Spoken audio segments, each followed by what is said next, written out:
November 1918. The guns finally fall silent across Europe. Millions dead. Empires shattered. But in a London bank vault, something else has died.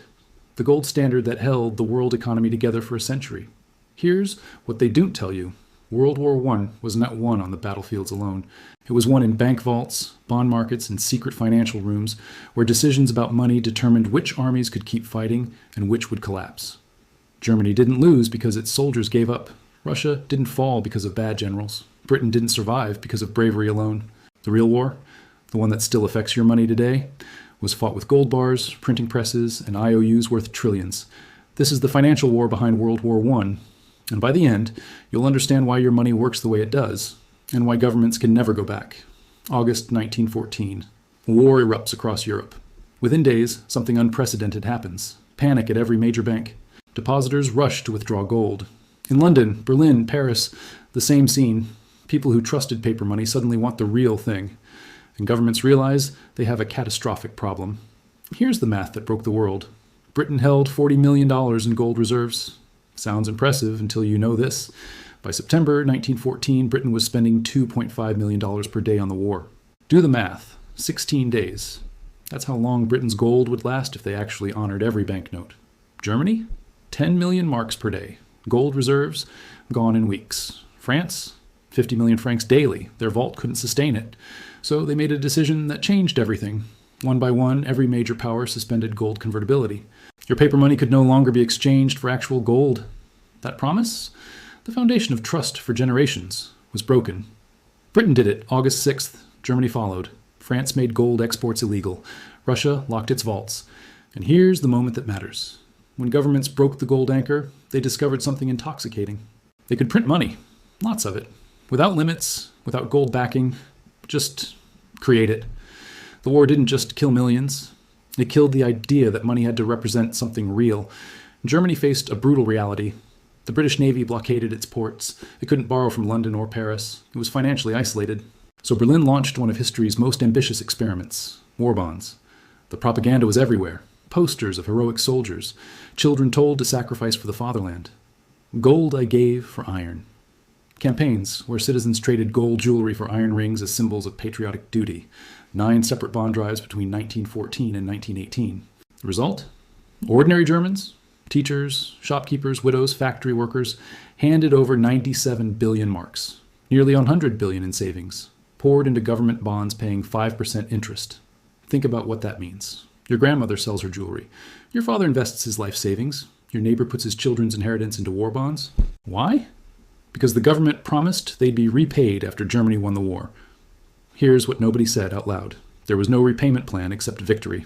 Every bond was a bet. If Germany won, they'd extract wealth from defeated enemies and pay everyone back. If Germany lost, November 11th, 1918, Germany signs the armistice. Those 97 billion marks in war bonds, they became a ticking time bomb. Millions of citizens holding paper certificates promising wealth. The government had no gold, no reserves, no way to pay. What happened next wasn't an accident. It was inevitable.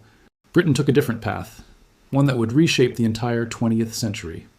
Britain couldn't fight this war on gold alone. In just the first year, Britain spent $1.5 billion from roughly the entire national income from 1913. By 1918, $9.05 billion total. Where did that money come from?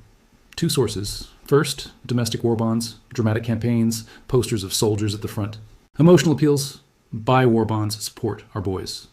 British citizens subscribed over $2 billion. Second, and this is the game changer, the United States. In 1914, America was neutral. But American banks, especially J.P. Morgan and Company, saw an opportunity worth billions. Morgan became Britain's purchasing agent. They organized massive loans. They managed procurement of weapons, food, supplies. By 1917, Britain owed American creditors $4.7 billion. Here's the twist. This wasn't charity. J.P. Morgan earned millions in fees. American industry boomed. American banks charged interest on every dollar. So when America entered the war in April 1917, Wall Street had already picked a side, the side that owed it billions of dollars. You don't let your biggest debtor lose. And this is where the power shifted. In 1914, America was a debtor nation owing Europe $3 billion. By 1918, European nations owed America over $10 billion. The 20th century became the American century, not just because of military might, but because America held all the IOUs. While Western Europe borrowed, Russia's financial system collapsed completely. Russia looked powerful. Vast territory, large population, gold reserves. But underneath, fragile banking, weak industry, inadequate infrastructure.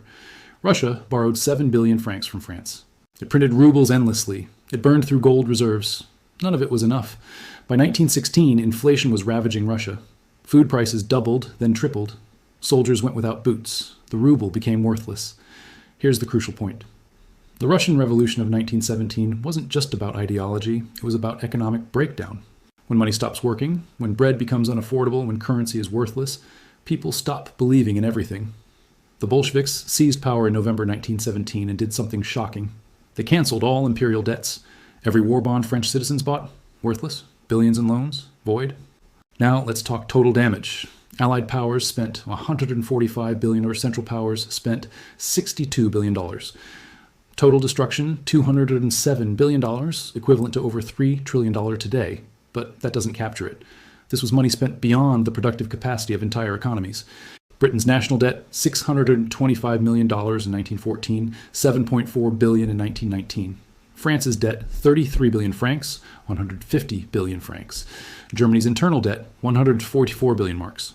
These weren't sustainable numbers. These were arithmetic of collapse. June 28, 1919.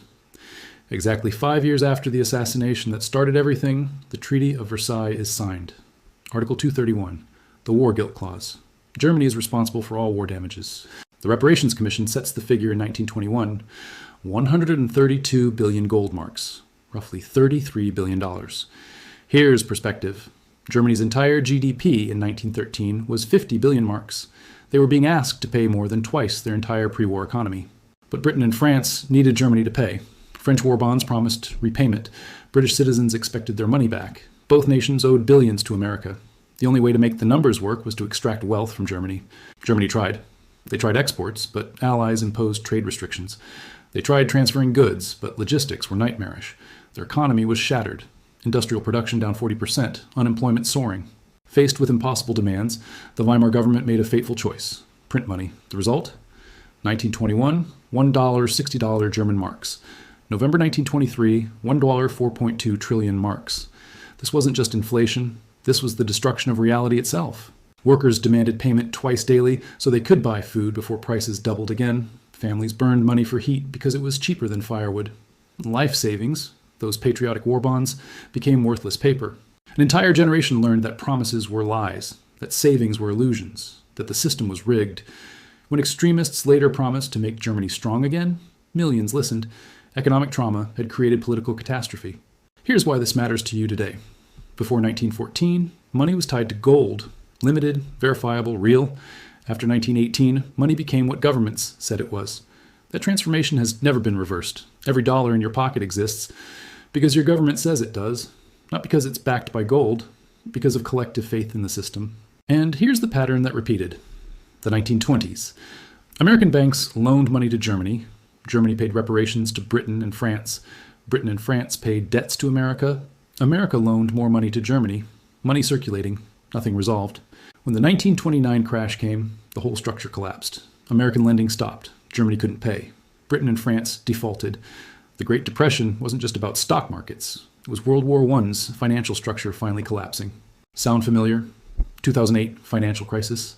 Banks too interconnected to fail. Same structure, different players. COVID-19 response. Print money, issue bonds, promise future repayment. Same playbook from 1914. The pattern.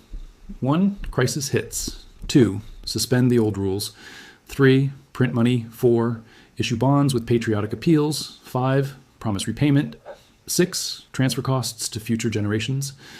This happened in 1914. It happened in the 1930s. It happened in 2008. It happened in 2020. The scale changes, the rhetoric changes, but the mechanics remain. August 1914.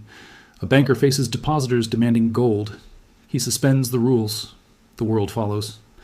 That moment, the breaking of the gold anchor, was when modern finance began. Money stopped being a thing. It became an idea. World War I didn't just redraw maps. It rewrote the rules of money. And we've lived with those rules ever since. Here's what you need to understand. Financial systems are human creations. They change when circumstances demand it. The gold standard wasn't natural law. It was abandoned when war required it. The next time you hear, debt doesn't matter, printing money has no consequences, this time is different. Remember 1914. Remember the war bonds that became worthless. Remember the savings that evaporated. Remember that governments with good intentions made catastrophic decisions. World War I taught us that money is the ultimate weapon, more powerful than any gun, more devastating than any bomb. Because when money dies, societies collapse. The hidden financial battle behind World War I isn't history. It's the blueprint for every crisis since. The question is, are you paying attention? The aftermath got even worse. Subscribe to see how this financial disaster led directly to World War II.